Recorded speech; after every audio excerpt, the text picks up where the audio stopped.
What's up? It is 12:01. I bet Scott thought for a second he was teaching the class. You know, I don't think I could do as good a job as you do. That's for sure. Oh, I don't know. You know what? It's funny that you say that. So I just want to share a quick story with you guys. There was a listing boot camp when I first got into real estate. It was an 8-week course, and it was all about listings, how to market it, how to get them, how to market them, how to capture buyers off of them. It was like the full-blown package of listing side. And it was an 8-week boot camp. And back then, I think we paid $800 for it or something. And if you didn't go to all 8 sessions, like if you missed more than 2, it kind of sounded like a little bit of bold, but if you missed more than 2, they kicked you out.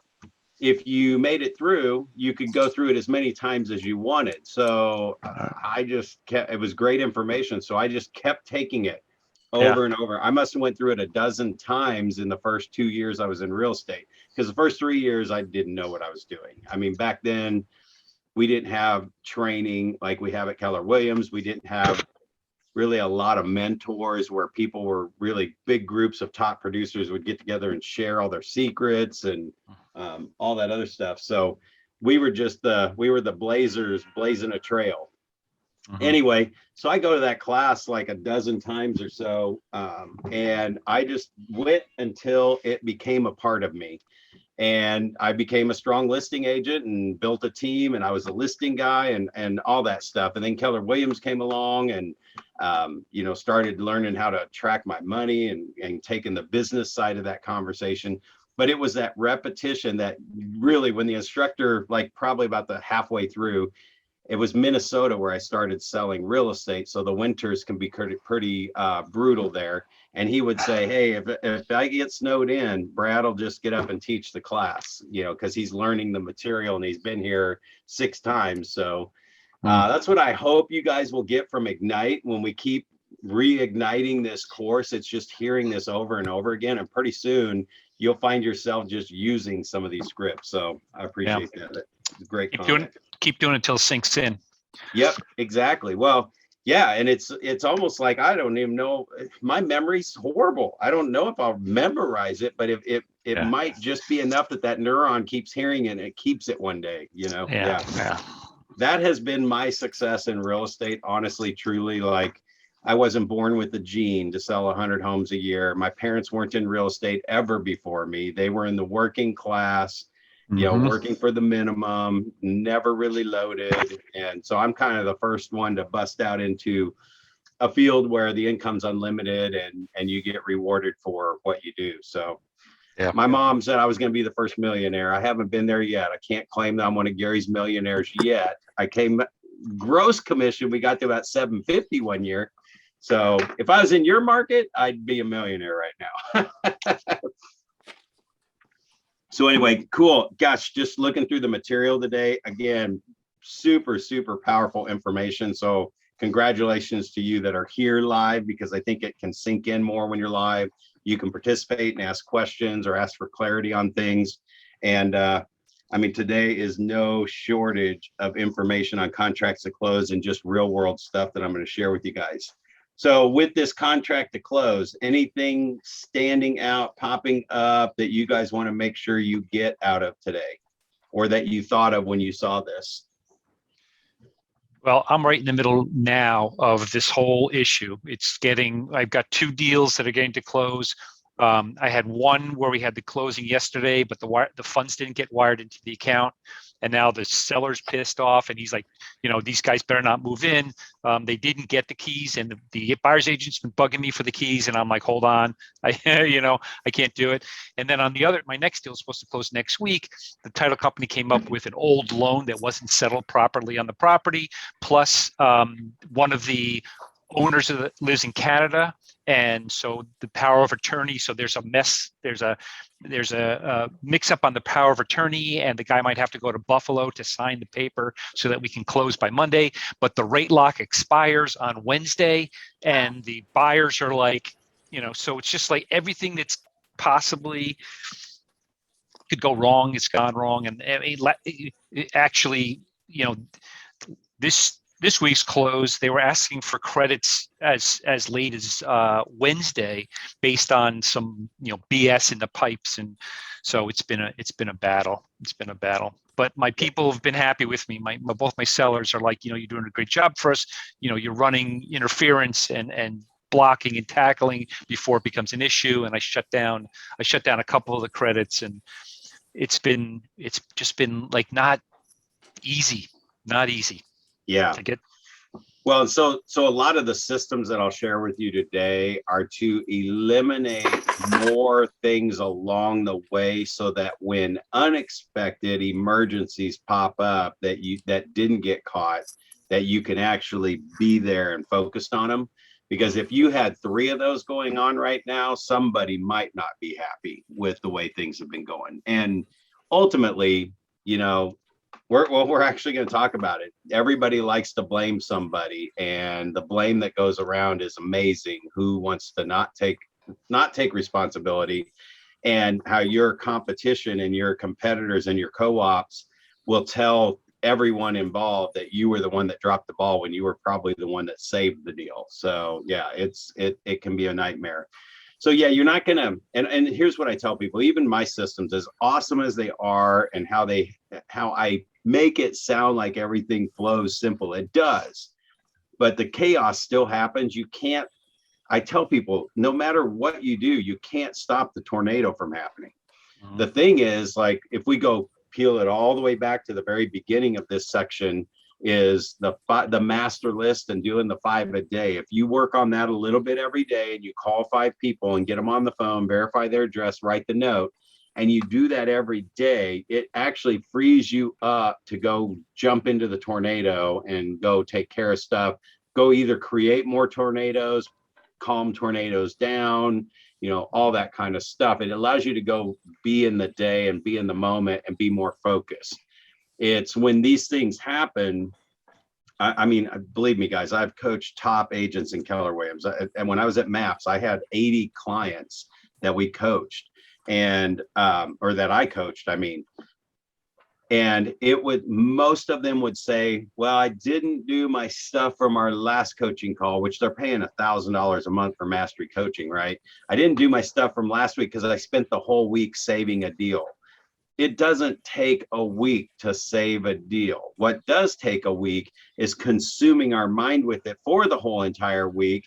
And we make a call to somebody, like the first thing, getting one of those credits gone, moving through the process. It's like you have to put a call into somebody who then has to get the call, and then they got to call somebody to figure out how to take care of it. And that person has to call them back, and then they have to call you back, and then you have to get the message. So there's this chain in there that makes everything stretch out. Even a counter offer coming from us to our seller, from the seller to the buyer's agent, from the buyer's agent to the buyer, then it's got to come back from the buyer to the buyer's agent, back to you, back to your seller.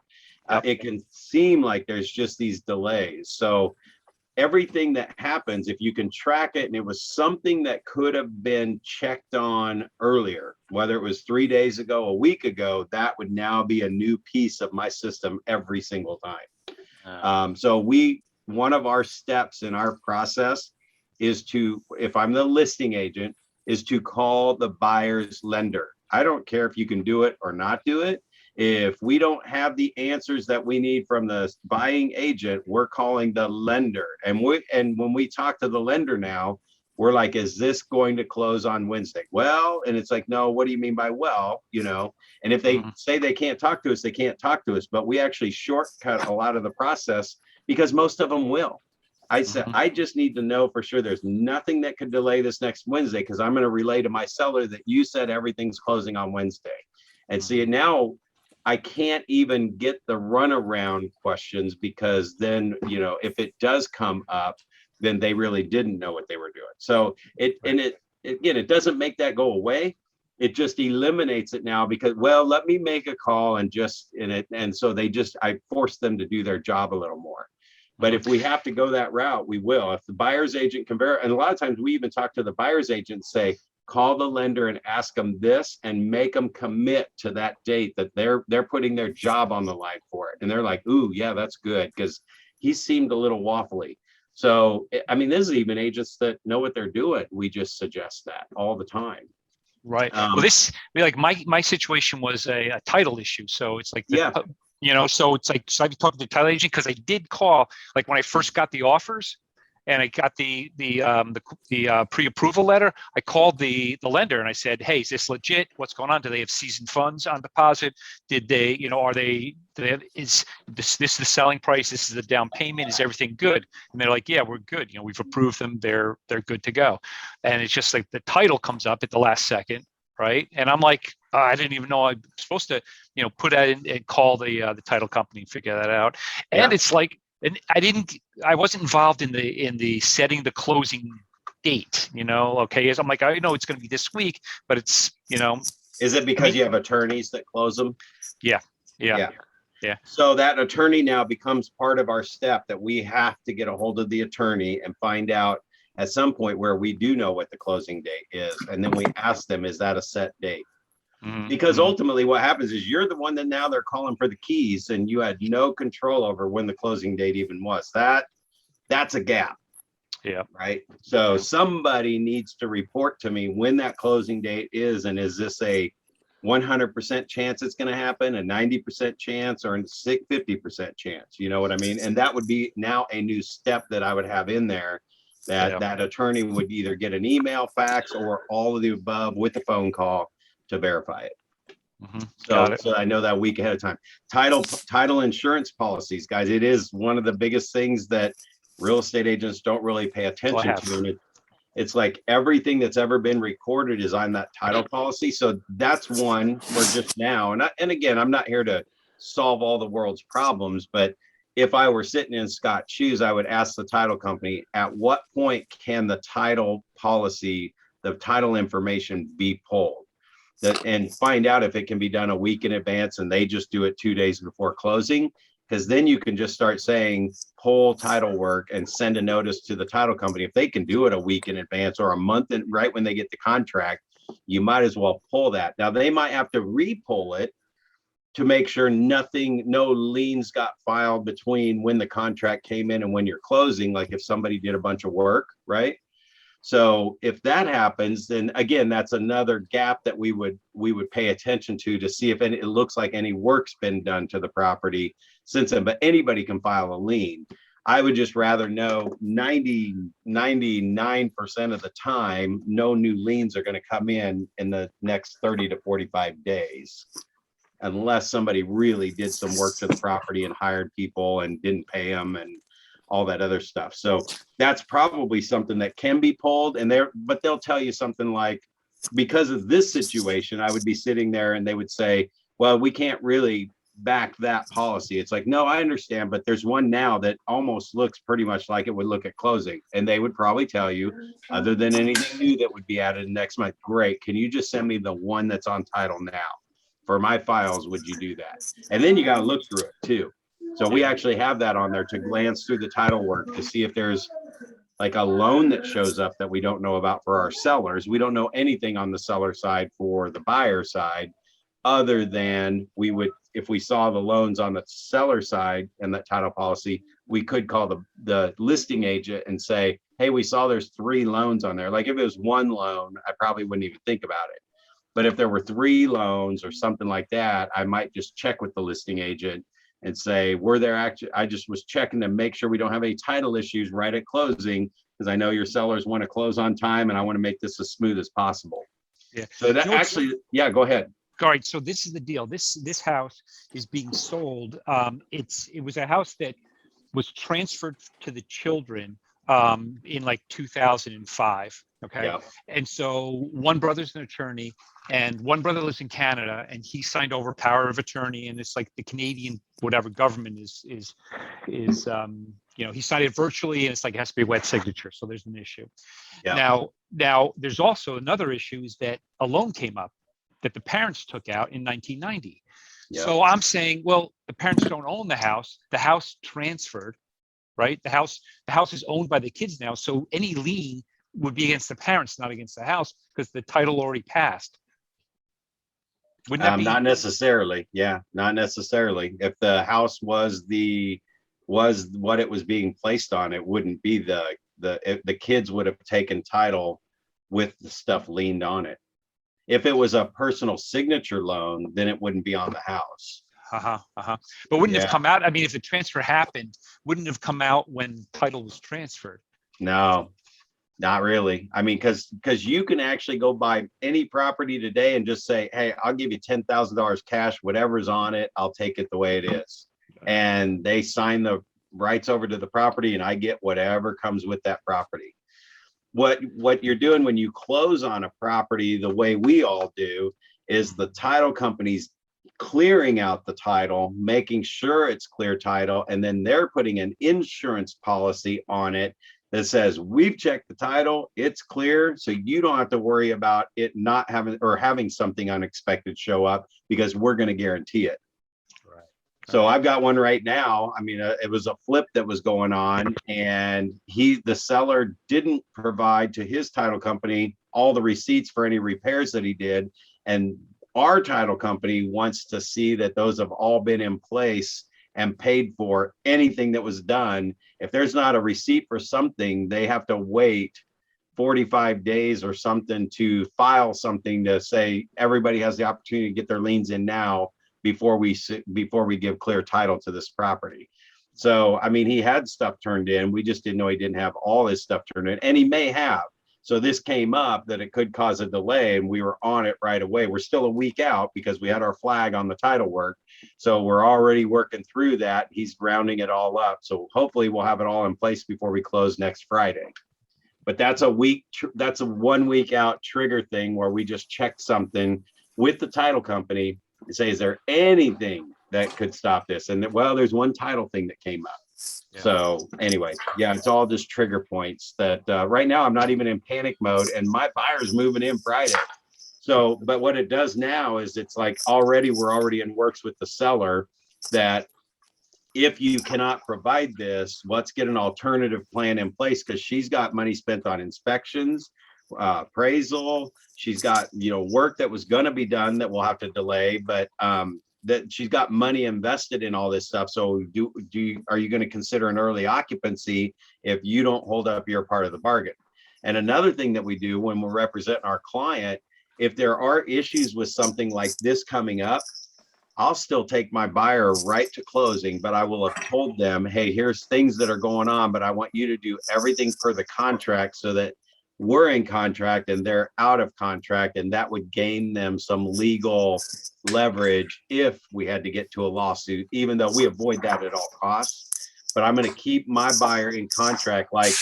So if something came up and it's like, we got to get this title work cleared out, don't let the contract expire on the closing date, because you're all going to bump it out.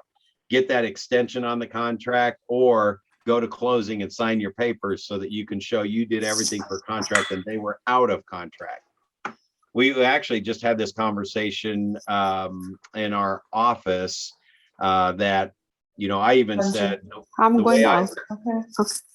way I look at every real estate transaction, block out our background noise here. The way I look at every single real estate transaction is everything I'm doing when it's contract stuff is it's like, all right, if I do this and I put these dates in here and I'm standing in front of a judge and we didn't keep these dates up, like if I put on there they're pre-approved and I don't have the pre-approval letter, can I stand in front of a judge and say, I knew I checked the box pre-approval, I was supposed to get the pre-approval letter and I didn't have it when I checked the box? Guess what? I am legally in trouble. So I always hold that, like, just picture yourself in front of a judge on everything you're doing at all times, and then it helps you stay in check. And actually all it does is it makes me clarify or get the things I need before I'm going to put them down. So cool. And verifying payoffs, all that stuff. It's like I had one seller, he's like, well, you don't really need my payoff. I know it's going to get paid off. It's like, well, no, because I'm going to have you sign an estimated net sheet and I want it to be accurate. And when it gets to closing, I want to know if it's, when you get payoffs from loans, it's not their principal balance. There's usually another month's interest tacked on there. And in the old days, we had penalty fees that could be added on. So I would get to closing and they would be getting $5,000, $6,000 less than they thought, or a couple $1,000s less than they thought. And they would blame me and it was not even me. So I just kept eliminating those, that we had those checkpoints added to get payoff. So we get a payoff from day one when we list the property. We call in and we get the payoff. We can't get that from the lender. We get the seller to get the payoff. And usually by 7 days after the house is listed, there's another trigger coming up going, is the payoff in place? And if it's not, then I'm already having the conversation with my seller that I cannot guarantee what your net's going to be if we got an offer today, if we even make it 7 days, right? So we get that stuff right away. Cool. Great conversation. I was like deep end stuff. You're getting dunked into the experience world instantly.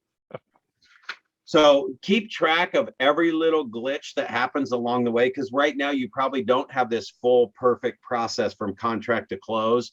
And once you get the basics, if you just had a timeline from the time I get a contract, what happens 1 day after, what happens 2 days after, and there's like nothing in between from like 14 days until the week before closing or 2 weeks before closing. And then all this other stuff starts up again. So when you timeline all that out, you can start sticking some of these things in here, like by learning from today, asking the title company, when can I really get the title work? Even it's a preliminary copy, and that could happen at day 7 after the contract comes in, and just allows you to review that. And yeah, you're always going to still have stuff coming up because there's too many moving parts and too many people involved, and everybody that we're dealing with is human. They're sellers and they're buyers, and they don't tell us everything. And yeah, and then when you got family members involved with the property, they don't even know that. Well, that one's coming out right from the beginning. It's like, hey, if there's any bumps in the road, there's a part of the transaction that leaves my control. And that's like from the time they order the appraisal until the appraisal comes back, and what that appraisal is, I have zero control over. So I just tell my client that, so once that comes back though, and let me say this, because clients will do this all the time. Well, what if, and what if, and what if, and I'm worried about this and worried about that. It's like, listen, I can give you 100 what if scenarios. We don't even need to worry about anything until that stuff shows up. And that usually calms them down right there. And I know you guys have either had or will get those people that are like, well, what if they come back and ask for this? And well, they haven't yet. So there's a lot of what ifs. Let's not even worry about the what ifs until that comes up. And then we'll figure out solutions. And that's what you tell them. I'm just a solutions person. I start searching for solutions right away, and we'll work with everybody involved to figure out what will work for everyone, right? So cool. All right, let me get in here and share this screen. What a way to kick it off into the weekend. It's our last session of Ignite, elements number 9. So today we're talking about negotiating contracts, the management to closing. When they say vendor management, that is all the people that are involved in the transaction. And then compliance and risk management, which is standing in front of that attorney, right? So I will tell you, I already said this, ultimately, we are going to get blamed for everything. And when you can take ownership in the things you can take ownership in and step into provide solutions for the places where you can't take ownership, that's where everything will change. And I literally had, have you guys heard of orphans before? Just a little sidebar, but orphans, let me see, did my screen share yet? Orphans are the people that, if I was a listing agent, an orphan is the buyer that came with another co-op agent, they bought our listing, and then the agent never stays in touch with them again, just kind of forgets about them, which you could just about walk through the office, even in your office today, and say, hey, have you talked to everybody that you sold a house to in the last 5 years? Have you talked to them in the last month? And they'll say, no, those people are being orphaned every day, right? So one of our things is we stay in touch with the orphans. We call them 1 day after closing, just wanted to make sure there were no surprises. When we hang up, they're like, man, my own agent didn't even check in on me, right? We call them in 90 days later. And see, we typically put a warranty plan with all of our listings when we list them. So we'll call 90 days in and just say, hey, just again, wanted to make sure there weren't any problems. And I mean, I just remember one where my assistant called and did that. And the lady said, well, we've already had a leak in the hot water heater. It's like, well, don't forget, we got the warranty plan on there and you got to call in. Yeah, I did. It just stinks that it just happened. And so what we did was we sent her, the deductible was $100. We sent the buyer, it's not even my client. We just sent them $100 gift card to Home Depot. It's like, oh, we really hate that. We want you to love the house and stuff. I know you had the deductible in there.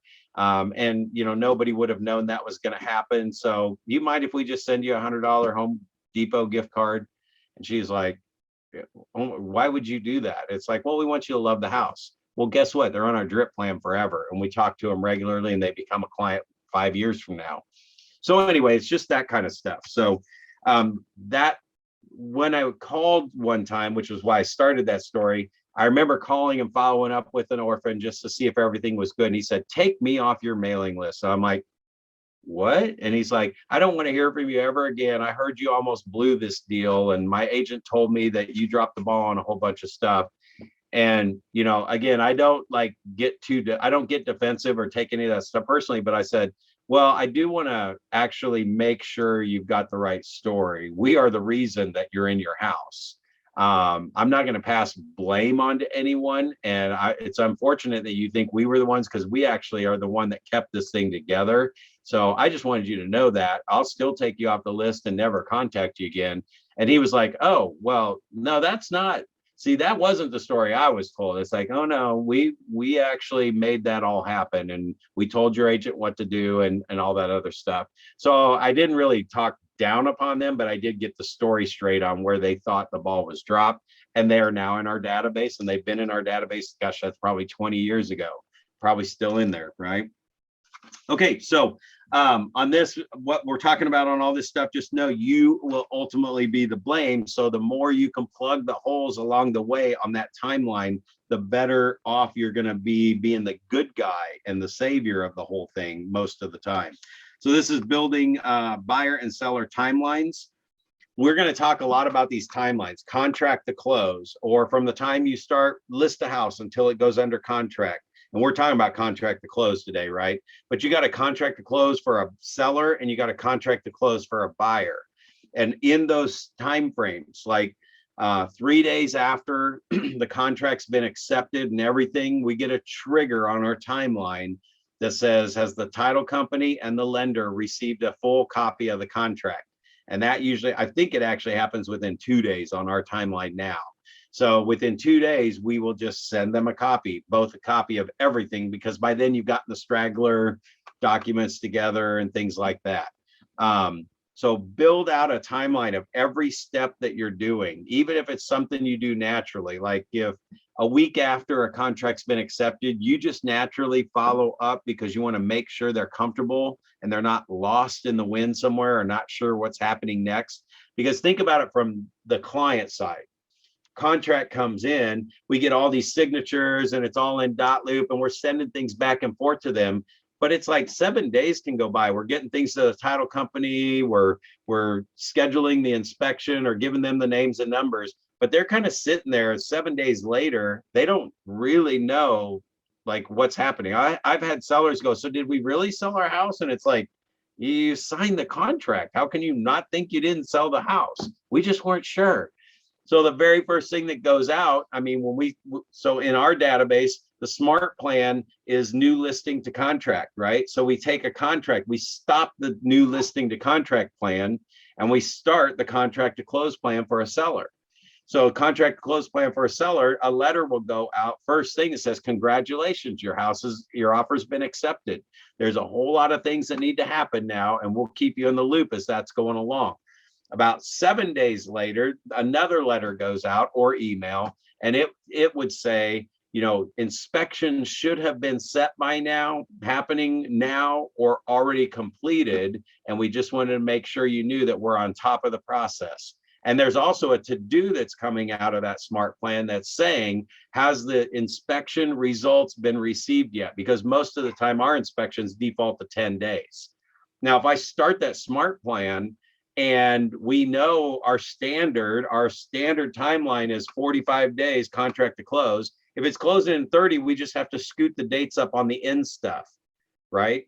On my SMART plan, we just manually change some of the dates, or if it happens enough, then we create a copy of that plan and then we shorten it up to the 30-day closing. And if it's 35 days, we stretch out a couple of things. We just manually change them once SMART plan starts. So once that smart plan gets to a contract, we cancel the other plan, start the new contract to close plan, and all these trigger things. So there's to-dos in there that pop up and say, check to make sure you've gotten the inspection results.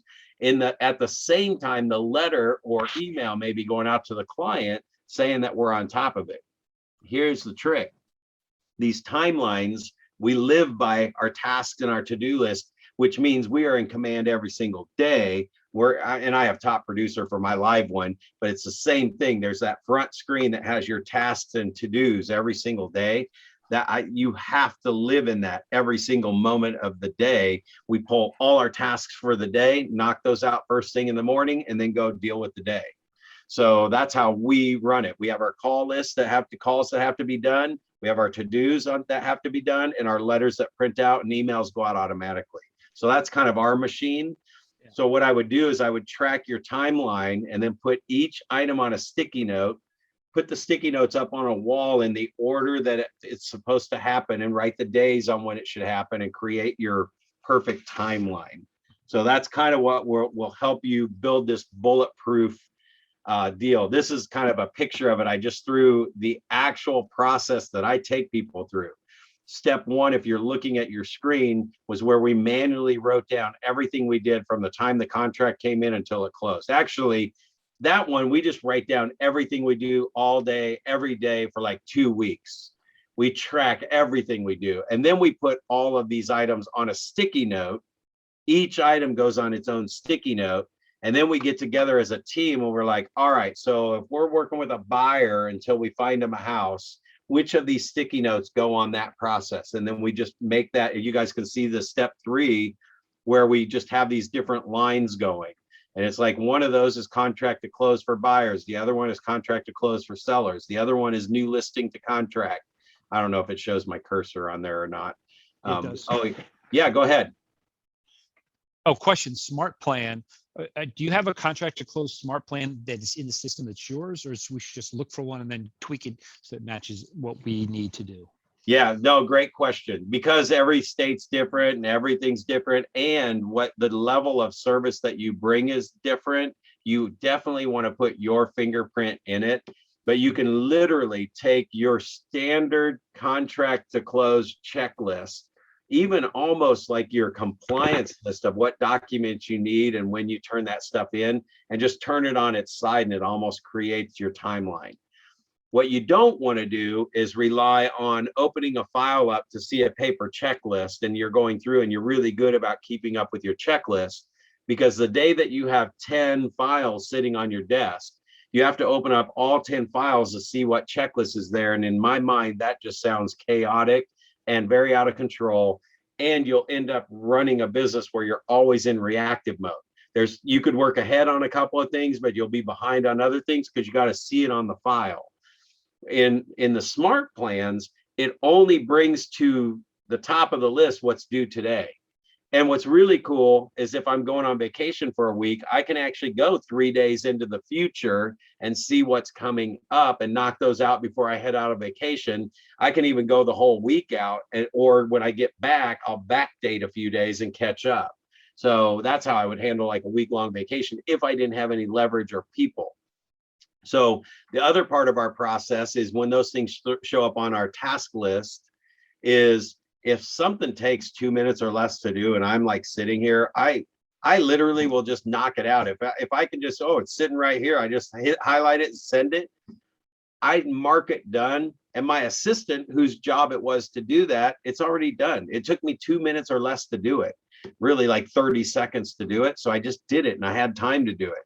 So there's no reason to just be able to have to come back later and see if it got done, and you're checking up on people. Just the system is running our business, and we're all running the system. So if you look at step 4, I know you can't really see it here, and I didn't give a blown up version of it, but this first column here, right here, is all of those items in this row right here. Are my arrows showing up while I'm doing this? Yeah, good. So there's all the items, and then right here we put who does the item, and right here we put what, it's behind my S, but what day that happens on. If it happens 1 day after, 2 days after, deliver the booklets to the listing. So that's the brochure that goes in the house. That used to be 3 days. In my opinion, I always told the sellers in 3 days, we're gonna have these gorgeous brochures on your desk, right? And we were ticking our sellers off because they're like, I've already had 6 people through and we still don't have those brochures. That's probably why my house hasn't sold. Well, no, it's not why their house didn't sell, but I said 3 days because that's what I thought the standard was. My team, on the other hand, was like, well, Brad, when we did this exercise and I put 3 up there and I leave it open for discussion, they actually knew they could say, well, wait a minute, we don't always do those in 3 days. And I'm like, what? There's the problem that I'm having with these sellers. They're getting mad at me and I have to resell myself. When do you get them done? It's like, well, sometimes it's pretty busy in there. We might get them out within a week. And I was like, oh, we can't take a week. Let's do it in 5 days. And that's the standard, always 5 days or less. So then we added that trigger into our plan that happens on day 3. We check to make sure the property brochures are done and being delivered. Anyway, the second one is the daytime, or the day it happens. So on today's topic, contract to close, let's just go with that. There's everything that happens from contract to close, the day it needs to happen. And then the columns here are the people on the team and who does that step. So you can go over about 4 columns where you see all these X's. Most of that's the admin person because it's contract to close, checking for signatures, sending files, copies to the lender, to the title company. However, you can also look in the first column and a few X's are in those columns, but they're in both columns. That means in this particular case, the office manager still oversaw some things and they would send those things if they were on the to-do list and they could do them. So, but the admin kind of was the catch-all for everything. You can also see that Brad Korn doesn't have anything to do from contract to close, except the calls that will pop up. And we might have had those in there. It's a call to let the seller know what's happening. This particular one I'm showing you was the buyer process, the perfect buyer process. So Brad Korn really didn't do anything on the buyer process. I had completely leveraged that part out of my system. Does that make sense? Questions, anybody? Clarification? Here's the cool thing. When our team started, whether our team was expanding or contracting, we actually had one point where we lost our ISA and our buyer team, and everybody got mad at each other because somebody was getting paid and other people were waiting to get paid on the referral that they converted. And it just went totally like 2 bad apples turned the whole thing into each other. And this whole spreadsheet went down to 2 columns. It was me and Sonia. And we just had to move the X's over. And we just sat down with this and said, all right, who's doing this thing? It's like, I can do that. That's done at the computer. Okay, you take over these things. And we instantly had everything reassigned. And as those tasks were popping up, we were just knocking them out. We actually sold more houses the month we were 2 people than when we had our team. I mean, we're out both showing houses, writing contracts, and it was because the system was running our business. So that contract to close thing, if for some reason something would happen to you, somebody can just see the task item, get something to the title company, or verify that the loan's been approved. All right, so I'm building that buyer timeline, executing a contract, working with the lender, getting the home inspection done, home insurance, home warranty. I mean, home insurance. There are agents that get to closing and their clients didn't do insurance. Maybe they were buying their first house. So create that perfect process. And as those things show up and you start doing more transactions, you can start slipping in some more things. So the smart plans are real easy. You just go into where that plan is and add an item at number 14 in the whole list, and you can go from there. Oh, I want to see how to clear my annotations. Eraser, clear. Oh, here we go, clear. Clear all drawings. Boom, there we go. I didn't know this transferred over. It was the first time I used that. All right. So that's like a sample line of the buyer timeline, contract to close. When's that inspection deadline? So we actually have a to-do that pops up. And I wish I could turn my camera around and show you my calendar easy, but my assistant puts on there inspection period ending, and she does that 3 days before, and it shows up on my calendar, inspection period ending. And then the day it's expiring that we have to have it in, it shows up on my calendar, because that's a task item she's checking on, and then she's putting it on my calendar so that I make sure I see that, hey, we haven't done the inspections on that one yet. And that right now, I just have a part-time assistant, and I do everything. I'm the one column that does just about everything on our team. Building a seller timeline, same thing. Oh, this is our buyer plan that I just showed you guys. Send a copy of the contract to the loan officer, happens on day 0. Send the contract to the title company, day 0. Get the earnest money check from the buyer, day 0. So that's going to sit there until we get that money from them, because we probably only have 3 days to get it to the title company. Buyer congrats email, what's next? So that's where the email goes out and says, hey, here's what you can expect next. And we also mailed them one too that said congratulations on the purchase. So we got mail and email in there. Putting it on the sale board so that we know it's there. So all that stuff just gets, everything's in here. There's a turbulence letter that goes out at day 4 that actually says, hey, there's about 99 things that can go wrong with the transaction. Don't worry, we got it all under control, but we wanted to make you aware of some of those things, right? And it just lists out stuff like buyer loses job, so that now they know if something happens at work and they haven't closed on their house yet, hopefully they looked at that. We don't really care if they look at it or not, but it just goes in there to show them all the things that can go wrong. And then we're going to hit up how our process helped avoid 98 of those things or 96 of those things. We only had 4 of them. That was actually pretty good. So anyway, it just turns it around to a good thing. Same with the seller timeline. I'll show you one of ours. This is from accepting an offer, inspection, the appraisal, like knowing that the appraisal came in. Do you realize that they don't share appraisals in our market? We don't get a copy of the appraisal. We have to actually ask if it came out and ask if there were any requirements. So when we don't do that and we don't follow the system, I can tell you probably was 10, 15 years ago, we had one that the appraisal requirement showed up on the morning of closing, and there were 3 things that had to be done. It's like, who didn't do that step? Like, we were supposed to check that. Somebody just marked it off and didn't do it, and it caught us, and we were in a boat like you were, Scott. So we had to race around that day, get all that stuff done, and pulled it off in time to get it closed on time. But it was scramble mode. So when that stuff happens, now we know, follow the system. That everybody's so sick and tired of hearing Brad Korn say, follow the system, follow the system, follow the system.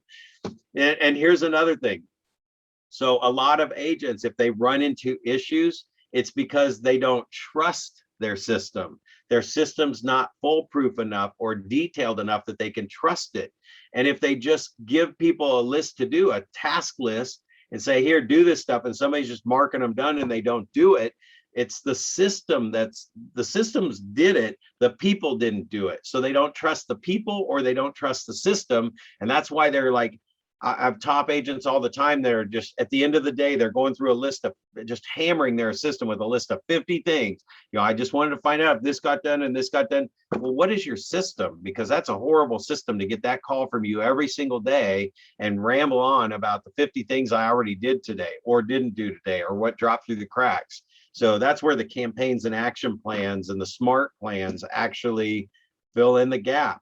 And if somebody's marking things done, and because you as the owner of the business will spot check these occasionally, which is why I do some of the things occasionally, and I'll spot check those things. And if something was not done and it was marked done, man, that's your warning right there. It's like, listen, the system is everything. If you cheat the system and don't do what it says to do, when I'm coaching clients on their database and making their 5 calls a day, if they don't make those calls for call week 4 and call week 8, then all I can tell you is you're not going to do 100 sales this year. You're going to do 20. You can't skip the phone call. The system requires the phone call because we know that is the thing that works. So speaking of contract to close, which is what our topic is today, once you do your timeline and all these things that are happening on this timeline, look at how much communication there is with that, like in the system that is communication with the client. It is Zippo. Okay, I've had over a dozen of the top teams in this company.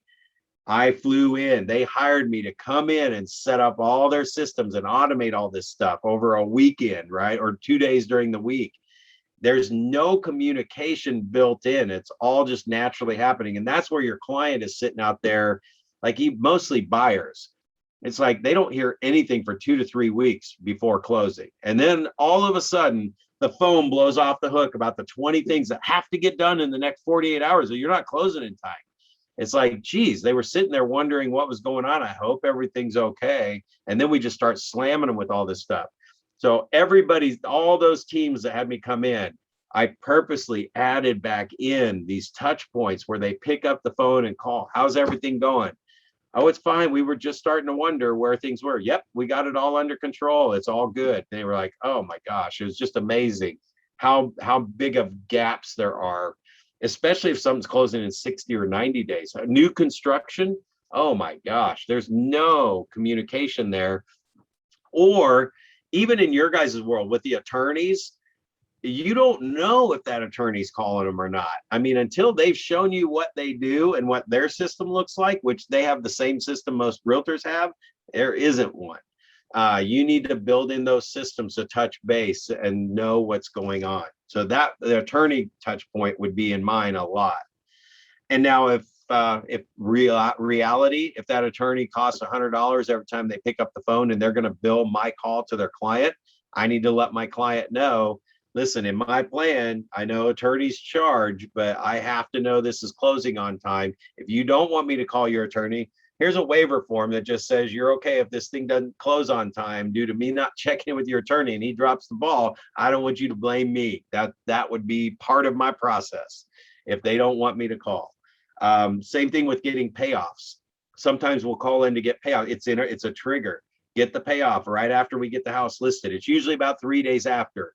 I mean, we can do everything the first day, but that's not manageable. So we spread it out to when it's important, right? We don't need the payoff the day we list their property unless we're underpricing it and we know it's going to sell fast. Well, we try to get that even before we go to that. We get a payoff from them or like a principal balance from them, which just within 3 days, we want to verify the actual payoff from the bank. And sometimes it'll take that long to get it. So once we verify that, if there's a charge for it, and they say it's a $45 charge to fax it, if somebody still has a fax, $45 charge, we don't just automatically do that. We will call our client and say, you can maybe call in and get your payoff, but we need that today to make sure that we have the right accurate net sheet for you.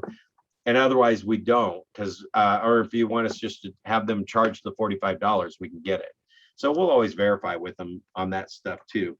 So there's still like some of that stuff that's just naturally going to come up. But this is a sample of the seller closing 45 days from now. Like I said, our standard is 45 days. But we get to day like 10 and 13. So we've added in stuff like for day 20. I mean, the audit, has everything passed through audit? We got the turbulence letter that goes out on day 20. When does the inspection period end? So that's at day 10. So that's just a second faulty or pre-search thing on day 10 to make sure that we did it earlier. I know that that's on there like at day 3 for us now, because some things are getting done quicker. All right, plotting your communication points. This was the thing that I figured, the biggest thing I figured out when I went to the other teams and set up their teams is they don't have contact communication points. And I know it's real because our industry, the biggest thing that people complain about is communication, not knowing what was going on. And they're making the biggest purchase of their life or selling the biggest asset of their life. If you want to consider real estate an asset, I mean, the equity is definitely an asset. So do the clients get a copy of the contract they signed? You know that they've got an attorney. And again, if they are using an attorney in your state, is there a trigger to say, like we could just call our client and say, did the attorney get you a full copy of all the contracts that we sent them? And if they said no, then I'm not relying my experience in this real estate transaction upon an attorney that doesn't know what they're doing, right? And sometimes they want their own attorney, and sometimes you're suggesting an attorney, or however that works. I mean, I would definitely have trigger points in there where I'm calling and checking in on things and verifying that they have everything. Market reviews. So in listings, when a market starts to turn, this is a perfect example where our market, we had things going for $40,000 and $50,000 over offer. All of a sudden, we're back down to now 45 days on market. Yet they still are hearing and living in a world where everybody's getting multiple offers, even though it's not happening now. They didn't talk to everyone that just got an offer in the last week that didn't get multiple offers. They're still talking to people. Oh man, when we sold our house, we had 20 offers. It was 50,000 over. Okay, those were people from 6 months ago, and they haven't talked to anybody about that since. So we have those triggers and those touch points in there to send market updates. Perfect one right now. I've got a listing that's been on the market for 45 days, or maybe it's just 30 days. For me to get the price changes and get him to drop the price, we pushed the price because of this market we're in. I took a stab at the price that I saw a few sell for. His wasn't quite as nice, but it was like for a $500,000 house, it wasn't worth pricing it at 490 or 495 because I thought it might sell for 485. I'm going to price it at 500 and we're going to drop the price. So I had to send him the thing to show you've got 10,000 people that have seen your property online.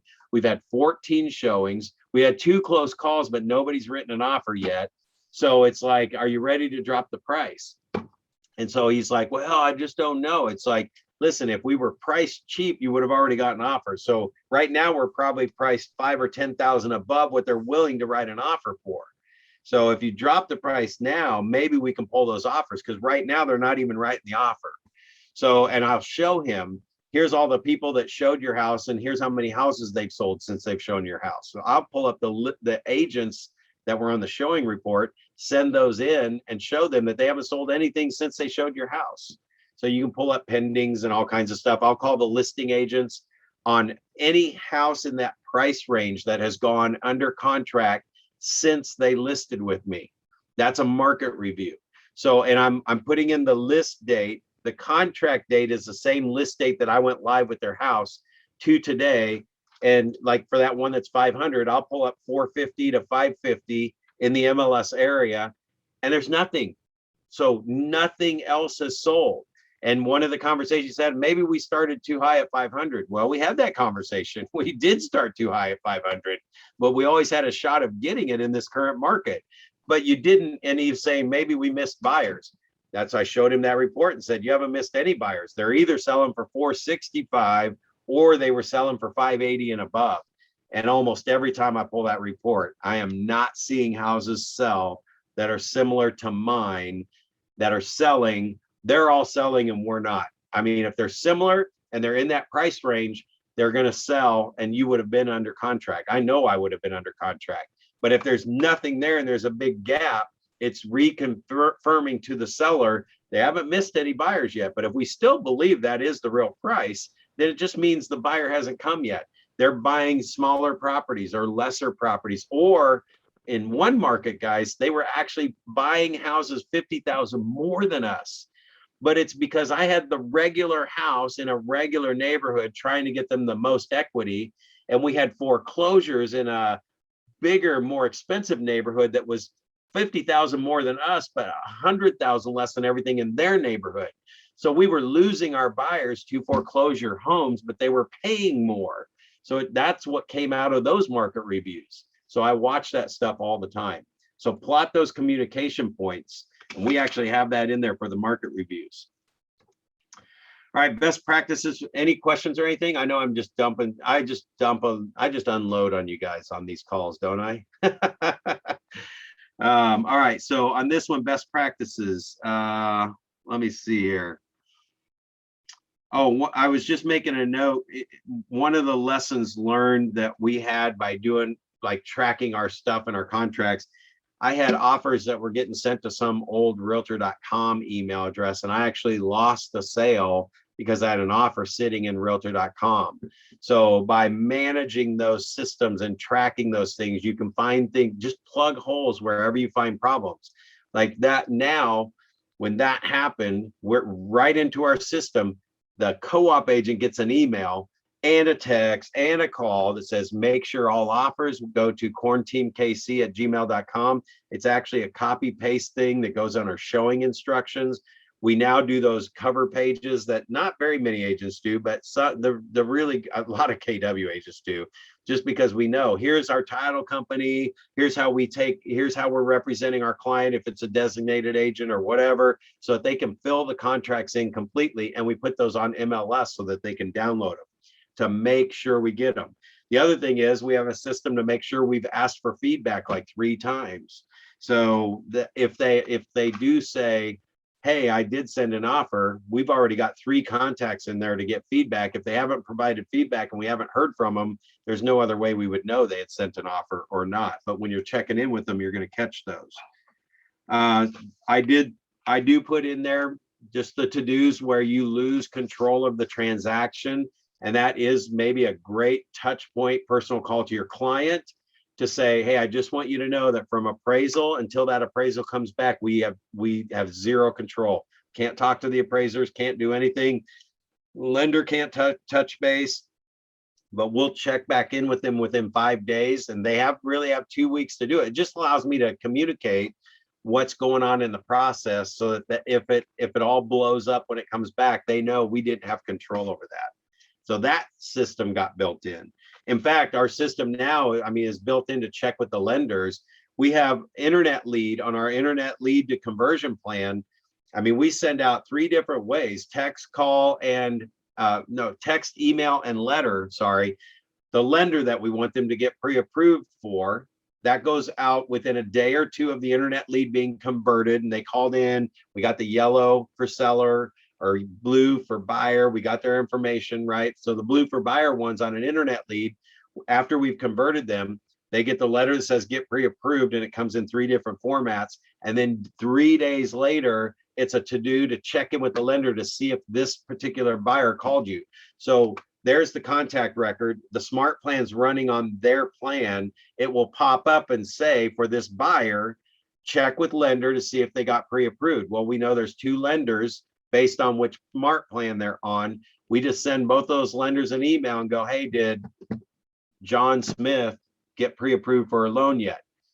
90% of the time, they both respond, John Smith has not contacted me yet. So now we get to pick up the phone, call John Smith and go, hey, it's really important you get pre-approved in case you find a house. We got you set up on a search already. You're getting properties. Are you driving by them? So it has everybody in the process where we lose control, that you don't just let it go. I tell lenders all the time, it's like, you should be calling a real estate agent with the update every week of every name they ever gave you. And if they have not responded after 2 or 3 weeks, we should be taking them off our list. Why do we keep them on there? If they won't call you and they won't call me, we got other leads we can work on. All right, so best practices. Let's see, I've got a couple minutes here. We're actually still pretty good. I know there's just a lot of information. And where are the deals falling apart? Keep track of those, Scott. When those things happen, see, it may not always be something that you can control, and it could be something that comes out of left field. However, anytime that happens, there is now a checkpoint for the title work would definitely go in my system there. And I would probably know, okay, do I need to keep a separate plan that's when multifamily members are involved? Probably not. I'm just going to know that I'm going to have to handle those differently based on that experience. And if it's something that's common enough, it will actually be a step in our process. Best practices to keep the deal alive. When are those deadlines? I already told you how we put the inspection dates right on the calendar, and it comes in as a to-do. Let's see here. I was just looking to see if there were any notes I have on here. Nothing that I haven't talked about already. Talked about orphans and all that. How do you help manage the other parties involved in the deal? We have triggers for contacting the lender, contacting title, contacting the inspector, all that stuff. The co-broker relationship. Oh, we have the co-op agents in there too, where we're checking in with them, whether it's the listing agent or the buyer's agent, whether it's the buyer to close smart plan or the listing to close smart plan. We're checking in with the co-op agent on things to make sure everything's going right. And again, I can't tell you how many times it's like, oh yeah, the seller's still running into trouble getting a moving truck lined up. So now I know 2 weeks before closing if we might have a potential issue. And I don't call my buyer and just say, hey, we got a potential issue. Seller hasn't gotten a moving company. But I will, in the next update call, say, hey, there are still a lot of details getting done. I've been assured by several people that we don't have anything to worry about, but I don't want you worrying about it yet. I've got it under control. but there are some things that like I can't tell you it's 100% done that seller is going to be out by closing. That contractually they need to be. So I'm working on that, and I'll confirm that. Until I know for sure there's something that's wrong. In one of them, it was our seller that had liens. It was a foreclosure property, or she's got a chapter 13 going. So now we are dealing with an attorney and some other stuff. Well, there were 2 credit card liens that got thrown onto the house as part of the chapter 13 thing. And it was this thing that you got to wait 45 days or 6 months. And it was the same exact thing you're going through, Scott, and it was going to delay it. Well, we just talked to the attorney directly. We're able to work on that. Not that it was a trigger in our system that to look for this particular thing, but because of the triggers running, we were able to just get with him. He got it done the shortest way possible, and we closed it about 2 or 3 weeks late. But again, it was better to get that done than it would have been 6 months if we would have just not caught it. And it was something that it was on that title work, checking with the title company, and they had to have clearance on these 2 credit cards that who would think a credit card is against the house. So the co-op agents are involved at all times. We're constantly, even if we don't know something and it says update the co-op agent on the seller side, or check in with the listing agent to make sure everything's good on the list for the buyer side. Even if we don't know anything, we still call them just because you might pick up some information there. So that's just another part of our process. So using the KW app, the vendor list and utilities list, so you can get all those vendors in there so that they're calling the people. Just have a trigger in your system that says, hey, did you get the app? So right now I even have in our regular follow-up system to send them the link for our app, the Kelly app, or whatever that is, Kelly. What isn't it, Kelly? Or why am I drawing a blank? It's not. We don't call it Kelly in the consumer world. What is it called? Is it just the KW app, Kelly app? You guys don't know either. KW. It comes up as KW. KW, yeah. So what I did was I realized I was not getting people to download my app on purpose. So I went in, I figured out how to send it to myself like a consumer and my wife like a consumer. I grabbed that link, made copies of it, and added that into our drip plan. That there's several pieces. It comes to them in an email with a picture of what it looks like on their phone. It comes to them in a text message when we share it. And then there's like a trigger that says verify that they got the app. And that way, by the time we call them, which is another touch, and we're not calling them like every day. I mean, it could be 2 weeks before this thing shows up, but it's one of our touches to say, hey, did you get the app? Oh, you didn't? Go to my text message right now while I got you on the phone. Click that link. Okay, now you got it. So anyway, that's helping us. Same with reviews. Probably have to have reviews in there several times. All right, let me see what I've got an example of here. Oh, there it is. KW app. Share Brad's Korn app in the text message. So I gave you guys some examples of how that shows up in our plan. And this is just my to-dos for the day of what needs to pull in expireds and cancels for the ideal property. So this is our buyers that are now committed to us, that have been getting properties from us for a while. They haven't found anything. So this is probably about 3 weeks into working with buyers. Then now we're going to pull expireds and see if there's like the perfect house that would match what they're looking for. Here's one of our sellers to mail a market update to let them know what's going on in the market. In fact, at this time, we didn't have this guy listed, but we were mailing him market updates on what the properties were coming on the market and selling for. Today, that property is listed for $350,000. So it just went on the market last weekend. Commercial property, just a small commercial property. So command transaction management, like I said before, we don't really go into detail on command, but you've got the opportunities, which you guys are probably using every day. You have to use that to get your contracts turned in. But that under contract and edit the stages, maybe my assistant does all that stuff, but I don't use all the bells and whistles of a database. I use everything in the smart plans. I really tie everything to the smart plans, but she does definitely edit the stages through dot loop, which it kicks us back into. I just don't, here's the thing. I don't have to go into dot loop to run through my contracts for the day to figure out where everybody is. We've got the campaign running and everything's getting done. So until the plan is shut off or readjusted, the plan's running through the smart plan, and it already has everything under control. So I don't have to go in and see, oh, I wonder if we're at inspection stage on that, because we have the plans running. So here I was just showing you where those under contract stages or those smart plans are definitely working, or they're showing you here in the point.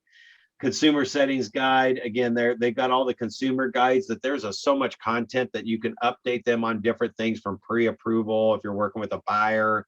All this content that goes out to them is already in there. Just create your timeline first, and wherever there's like points that can be communication touch points, maybe what is that touch point about, and that now then you can just go in and find some content for it. So the rest of this just gets into script playing, role playing, all that stuff if we were doing a whole day. So that is the meat of what I wanted to make sure I covered with you guys today. Oh, how do I get out of my annotation? Give mouse control to me. I want it.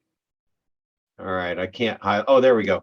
All right, I'm going to paste this in the chat. If you guys just want to right click on it, open up a new tab, and fill this in. Let me know what you thought of today's content, the stuff that we covered. I know we covered a ton in an hour, but if it just like, if some of those things really got you thinking, definitely let me know I did a good job. Any questions about anything? Definitely want to be available if you guys needed clarity on anything or questions or anything like that. Will the video still be live now that the class is over? Is that link just going to be up there forever, or do we? I think they're leaving those Ignite classes up. That is a great question, because after we get so many in there, which ones do you need to watch all the time? Is that kind of what you're asking? Well, I didn't start with the very first class, so I need to catch up. Gotcha. Yeah, I would think our library right now has just been piling on each other. I'm actually going back in and actually titling them too, just to make it easier to find the topic. What I would love to see you guys do is come back to this library, and if you've going on a listing appointment, go back to getting the listing, or if you got a contract, you can click on go to contract. So there's a couple of things that are happening over this holiday period. We're still going to have other classes coming, so it's not just Ignite that I'll be sharing, but we'll probably do Ignite probably 3 or 4 times next year as well. I guess it's about 2 or 3 months. So yeah, 3 or 4 times next year. I'm going to go back through all those recordings and pull out some of the nuggets, and I'm going to have my own drip plan that goes on everybody in Ignite that will trigger you to go back and watch some of these things while you're going through and growing your business. Because it could be 3 months, 6 months from now before you're closing 5 a month. You like that? 3 to 6 months, closing 5 a month. I know how you can do that. It's called a master list. 5 a day. Write those notes, and you'll be closing more deals where you'll need this information. So I hope to create some more kind of push reminder things on you as well for the little tidbits versus the whole hour session. Okay. So we had to get some of them recorded, though, to get that out of my head and into perspective for you guys as well. Great question. All right, guys, enjoy the weekend.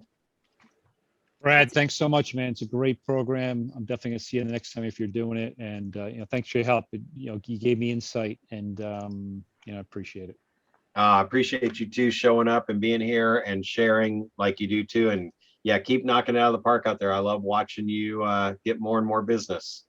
Cool deal. Thanks, man. Appreciate it. Have a great weekend. All right, guys. We'll see you. Okay. Bye-bye.